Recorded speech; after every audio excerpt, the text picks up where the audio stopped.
फार्माकोथेरेपेटिक्स के कुछ क्वेश्चंस मैं आप लोगों से डिस्कस कर रही थी। तो देखिए इसमें आगे angina which is provoked by physical exertion और इमोशनल स्ट्रेस, है ना।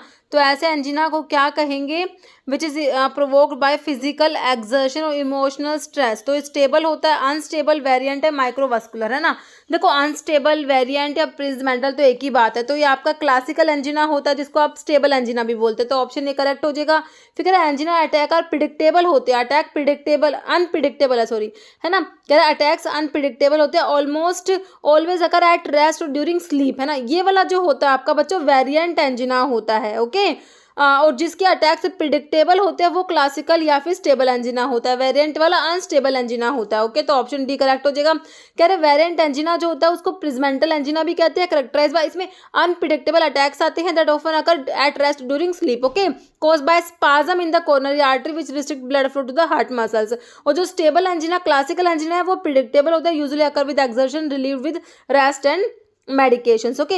All are S2 blockers except, S2 blocker में हमें पता है टिडीन वाली ड्रग आती है, like cimetidine, famotidine, ranitidine. But option C omeprazole is PPI, proton pump inhibitor बच्चों, ऑप्शन सी करेक्ट है।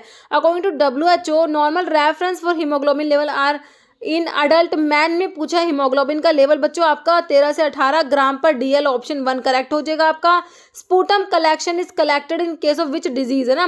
तो आपका TB जो होता है ट्यूबरकुलोसिस के केस में जो है स्पूटम कलेक्शन जो है वो टेस्ट कराया जाता है। फिर following agent is use to decrease the chance of having stomach ulcer in patients having non steroidal anti inflammatory drugs, है ना। एनसेड्स की वजह से जो अल्सर्स कोज जाते हैं ना बच्चों, है ना।